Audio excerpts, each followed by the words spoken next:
السلام علیکم۔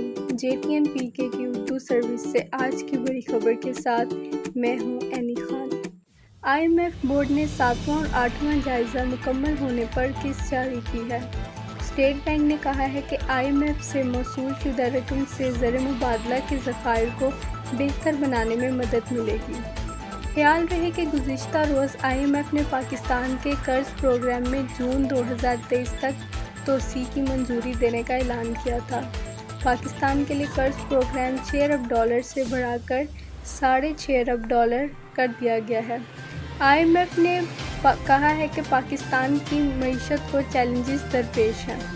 پاکستان کو توانائی کے نقصانات کو کم کرنا ہوں گے اور ٹیکس آمدنی بڑھانا ہوگی۔ پاکستان کو مارکیٹ کی بنیاد پر ایکسچینج ریٹ یقینی بنانا ہوگا۔